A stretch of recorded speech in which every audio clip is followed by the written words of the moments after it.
Canada is the second largest country in the world, sprawling over vast wilderness and endless horizons. Yet, strangely, it faces a population challenge that leaves it with fewer residents than California. Today, we're diving deep into why Canada can't simply solve its demographic issues through immigration alone, and why the answer is far more complicated than it may first appear. At first glance, it seems obvious. Canada has open arms with immigration targets and multicultural policies that proudly welcome newcomers each year. With generous settlement plans, skilled worker programs, and provincial nominee streams, the idea has been that immigration could balance a shrinking workforce and fuel economic growth. But the reality on the ground tells a far more intricate story. The country's vast geography, uneven economic opportunities, and cultural divides present challenges that immigration alone cannot overcome. Historically, Canada's immigration policy was conceived as a way to populate a vast land of resources and untapped potential. For decades after World War II, encouraged migration brought diverse talent to the country and helped build modern Canadian society. But with an ever-growing demand for infrastructure, affordable housing, and regional economic growth, it turns out that simply adding people to the mix isn't enough if they're not where the action is. Large swathes of Canada remain sparsely populated, while major urban centers such as Toronto, Vancouver, and Montreal struggle to absorb and integrate new arrivals fast enough to meet demand. In essence, the chosen strategy has created an urban-centric concentration that leaves many parts of the country underpopulated and struggling to benefit from an influx of talent. Modern data shows that Canada's population falls short of expectations when compared to sideways giants like California.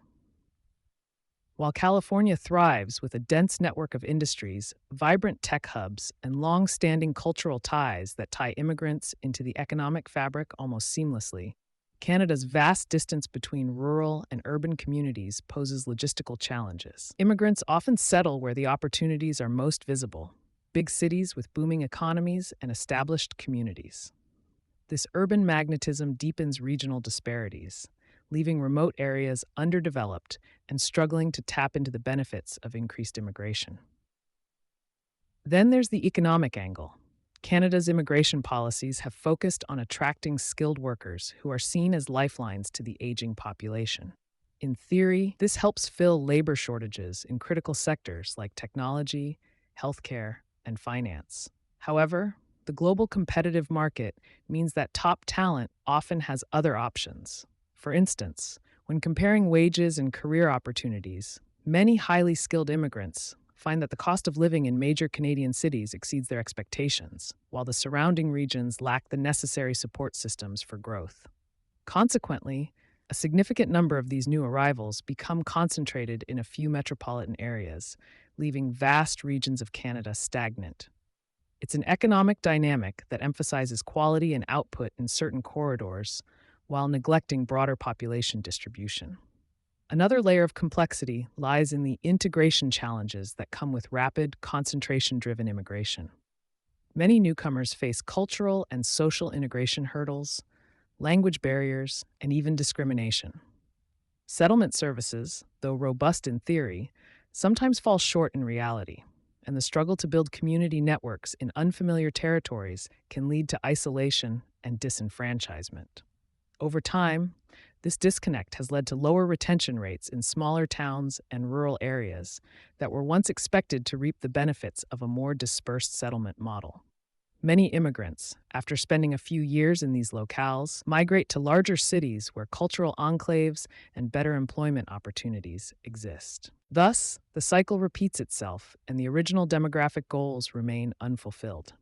Canada's hesitancy to accept that its population problem is not solely an immigration issue can be traced to its long-held national narrative, one of openness, inclusivity, and multiculturalism. Politicians, policymakers, and media outlets all celebrate Canada's diverse mosaic, proudly touting the country's progressive stance. Yet, this narrative has overshadowed more localized issues, such as insufficient infrastructure development, imbalanced service delivery, and economic policies that have inadvertently created barriers for both newcomers and longtime residents. Urban centers, despite bearing the brunt of population pressure, have seen growth in investment leaving peripheral areas struggling to compete. Adding to these challenges is the harsh reality of Canada's geography and climate. The country's vast northern regions, with their icy winters and remote communities, present a difficult environment for rapid population growth. These areas require massive investments in transportation, housing, and social services, investments that are hard to justify when the population density is low. Even if immigration targets are high, the natural appeal of these regions is limited. Most immigrants, particularly those moving for career opportunities, simply aren't drawn to the extremes of a harsh, isolated climate. This geographical imbalance then skews where population growth can realistically happen. Cities with milder climates and better economic prospects see the influx, while remote communities remain at risk of further depopulation. Yet another factor lies within labor market dynamics and the mismatch between the needs of the Canadian economy and the skills of incoming immigrants. While programs are designed to screen for the best and brightest, the reality of job readiness is nuanced. Immigrants, as talented and determined as they are, often find that their skills are not immediately transferable to local industries. Certification processes, language proficiency requirements, and cultural differences in workplace norms add layers of friction that delay full economic participation. As a consequence, even though immigration inflows are strong on paper, the resultant economic impact might be muted by a lag in integration into the local workforce. Several experts have warned that small-scale changes, such as increased immigration, can only go so far when battling a systemic problem. Immigration becomes just one piece of a much larger puzzle that includes domestic birth rates, long-term retention of skilled workers, regional economic policies, and lifestyle factors that affect migration decisions within the country itself. The government has attempted to address some of these issues with initiatives aimed at boosting the fertility rate, encouraging families to stay, and investing in affordable housing outside major urban centers. However, these measures have had mixed results, and critics argue that they are too little, too late. When we look at the societal impact, another aspect pops up: community cohesion. Immigration has undeniably enriched Canadian society, bringing with it diverse foods, languages, artistic expressions, and cultural traditions that have helped shape a modern national identity. But this cultural patchwork isn't seamlessly woven. Integration challenges have sometimes led to the formation of isolated ethnic enclaves, which, while nurturing cultural preservation, can hinder the broader process of social integration. The lack of community integration means that while demographic numbers might swell in the short term, the long-term benefit of a more connected, resilient society remains elusive. This disjointed integration further complicates population distribution and retention in less populated regions. Politically, this has created a debate over the nature of Canada's future. On one hand, there are voices in favor of drastically increasing immigration targets as an obvious fix to labor shortages and an aging population. On the other hand, regional leaders and local communities express concerns over overstretched public services and infrastructure, particularly in urban hotspots where the influx is largest. The tug-of-war between federal ambitions and provincial realities has led to policy adjustments that sometimes feel reactive rather than proactive. Federal incentives aimed at encouraging immigrants to settle in smaller cities or rural regions have met with limited success because the underlying issues are not solely about numbers. They are about the quality of life, economic opportunities, and access to services. Delving deeper, another challenge emerges from the economic integration of immigrants. Even as Canada strives to project an image of welcoming economic opportunity, the local job market can be surprisingly unforgiving. A highly skilled newcomer might face underemployment or have their qualifications undervalued, a situation that forces them to take up jobs that do not fully utilize their potential. This underutilization is not just an economic inefficiency, it's a missed opportunity for innovation and growth. When new talent is not fully integrated, the multiplier effect that could stimulate local economies is diminished. In time, this results in a population that, while numerically large in certain corridors, does not translate into dynamic, region-wide economic growth. The problem, hence, is not simply how many people are present, but how effectively they are able to contribute to their local communities and economies. Even when policy is adjusted to incentivize dispersion of immigrants into less densely populated areas, the reality on the ground is complex. Regional economic disparities, the availability of quality education and healthcare, and even lifestyle preferences all play a part in where people choose to settle. It's not enough to just create tax breaks or offer one-time grants in smaller communities when the broader ecosystem for long-term growth is lacking. Infrastructure investment takes years, sometimes decades, to produce tangible results. Thus, the intended policy shift remains a work in progress, caught in a situation where short-term immigration targets conflict with long-term regional planning needs.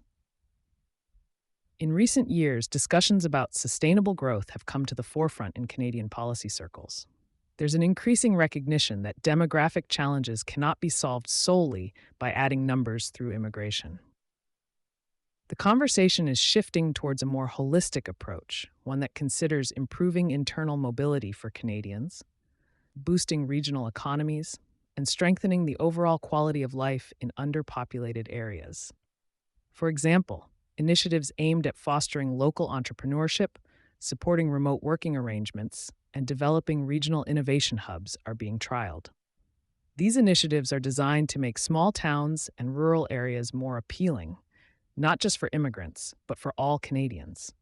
By creating regional centers of excellence, the hope is that population growth will become more evenly distributed, tapping into the vast potential that exists outside of the major urban centers. The debate over Canada's population problem also touches on deeper societal questions.